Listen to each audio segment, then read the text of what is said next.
France's naked paradise?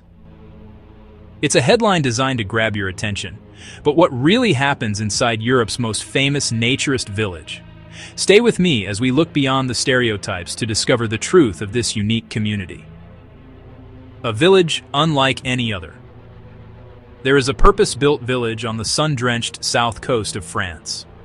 It sits nestled along the beautiful Mediterranean Sea, a jewel of the Languedoc region. Here, the sun is dependably warm and the light is exceptionally bright, casting a vibrant glow over everything. From afar, it could be mistaken for any other coastal town, a charming mosaic of whitewashed buildings and terracotta roofs. Small boats bob lazily in a calm harbor, their masts tracing gentle arcs against the horizon. The air is a fragrant mix, carrying the clean, sharp scent of salt from the sea, the earthy aroma of pine trees, and the rich, inviting smell of fresh coffee brewing in the morning air. It presents itself as a perfect, sleepy seaside spot, ideal for a quiet escape. But this village holds a profound surprise, a defining characteristic that sets it apart from anywhere else in the world. It is known worldwide for one unique cultural trait, an ethos that is embraced by its community. Here, many residents and visitors choose to live without clothes in designated public spaces. For a newcomer, that idea can certainly be surprising. To some, it might even sound a little shocking or unconventional. Yet here, it's simply part of the fabric of daily life, as normal as buying a morning baguette. This is one of Europe's oldest and largest naturist centers, a place with a deep-rooted history. It was founded on a philosophy of harmony with nature and respect for the human form. While it can include social nudity, the core principle isn't about showing off or exhibitionism.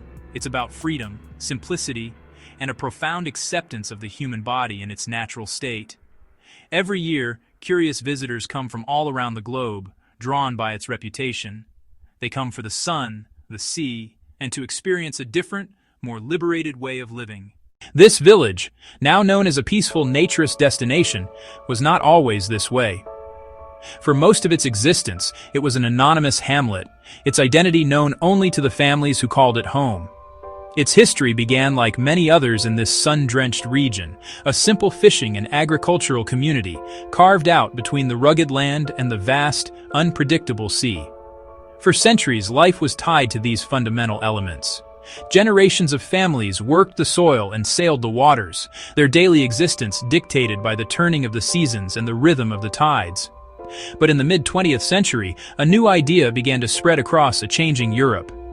It was a philosophy born from a desire to reconnect with the world in its purest form. The naturist movement promoted a profound connection to nature and a healthy, simple lifestyle, free from the artifice of modern society. Pioneers of this movement sought a place where they could live out these values. They searched for a sanctuary, a corner of the world untouched by judgment. Here, they found a pristine stretch of coast, a perfect canvas for their vision. They envisioned a village where people could live freely and respectfully, apart from the constraints of urban life. Officially founded in the 1950s, the village was built with a clear and deliberate purpose. This wasn't a haphazard settlement. It was a carefully conceived community. The layout was meticulously planned to create a self-contained world where naturism was the norm. Residential areas were designed for privacy and tranquility, while communal spaces encouraged gentle interaction. It included everything needed for daily life: shops, restaurants, and ample space for recreation. The goal was to foster a complete, harmonious living experience. From the very beginning, a clear set of rules was established to ensure safety, respect, and a family-friendly atmosphere. This was never meant to be a party zone. It was designed as a sanctuary. The founding principles fostered a spirit of tolerance and acceptance for all ages, shapes, and sizes, creating a culture of mutual respect that endures to this day. Over the decades, the village grew organically. Word spread not through loud advertising, but through quiet appreciation. It became a popular holiday spot, yet it carefully retained its core identity and its peaceful, non-sexualized atmosphere. To walk these streets is to immerse yourself in the art of observing the ordinary. Life here unfolds at a human pace, a gentle counterpoint to the rush of the outside world. The rhythm feels familiar and deeply unhurried, a collective exhale that settles over the terracotta rooftops. The day begins with a simple, time-honored ritual. In the morning, people head to the boulangerie for a fresh baguette, often still warm from the oven. The scent of warm bread and pastries scents the air, a universal welcome. At the open-air market, others carefully select sun-ripened fruit, vibrant vegetables, and local delicacies like olives and charcuterie. And of course, an impressive array of regional cheeses. A simple bonjour is the constant, friendly soundtrack to these daily errands. Children's laughter rings through the pedestrian lanes, a reminder that this is a place for families. In many ways, it feels just like any other charming French village, rooted in community and simple pleasures. Public spaces are the heart of the village, designed for people to read, relax, and watch the world go by. Bicycles are a popular way to get around, perfect for exploring the network of paths that connect the village to the forest and shore. The cafes hum with quiet conversation, the clink of glasses, and the rustle of newspapers. Here, a café au lait and a croissant under the warm Mediterranean sun is a perfect way to start the afternoon. You see all ages sharing this space, from young couples enjoying a getaway to retirees who have returned here for decades, drawn back by the familiar sense of peace. The atmosphere is social, but never intrusive. There's an unspoken respect for personal space. It's a place that easily accommodates both lively chats and quiet contemplation. And at the edge of the village, the beach is central to daily life, a wide, magnificent arc of golden sand meeting the gentle surf. Families arrive with umbrellas and coolers, settling in for a full day of sun and sea. Children splash at the water's edge while others swim, sunbathe, or simply doze in the warmth. Long, meditative walks along the shoreline are a common pastime, all under the watchful eyes of lifeguards who ensure a safe environment for everyone. The entire village operates on a foundation of respect. This principle is what allows the community to thrive. The most fundamental rule: privacy and consent.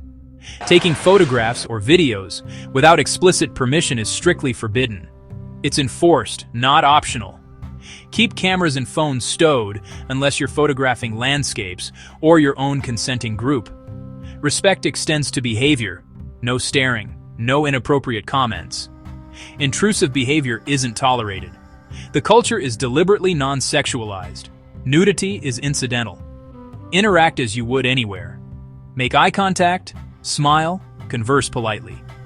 When bodies aren't the focus, inhibitions fade. Locals will step in kindly to preserve the atmosphere. There are clear moments to cover up. Shops, restaurants, and reception areas require minimal clothing. A sarong, shorts, or a light dress is sufficient. It's about hygiene and comfort, also for staff. Carry a small towel or wrap as a courtesy. Question for you: what makes a place feel safe? Written laws or shared values? Considering a visit? A little prep goes a long way. Do your research, history and official rules. Understanding the philosophy enriches the experience. Know the basics. No photography without consent.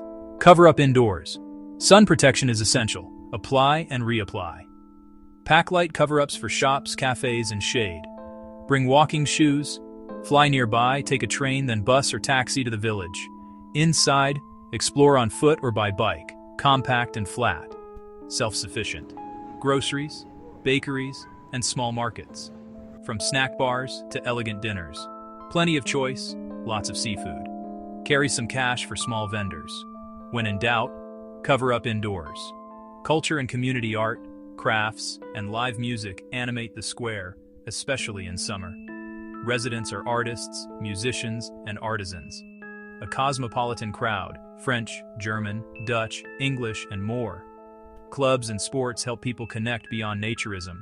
Designed for families, calm waters and spaces to play. A wholesome, old-fashioned holiday of simple pleasures. Beyond reputation, it's a lesson in choice, respect, and living simply together.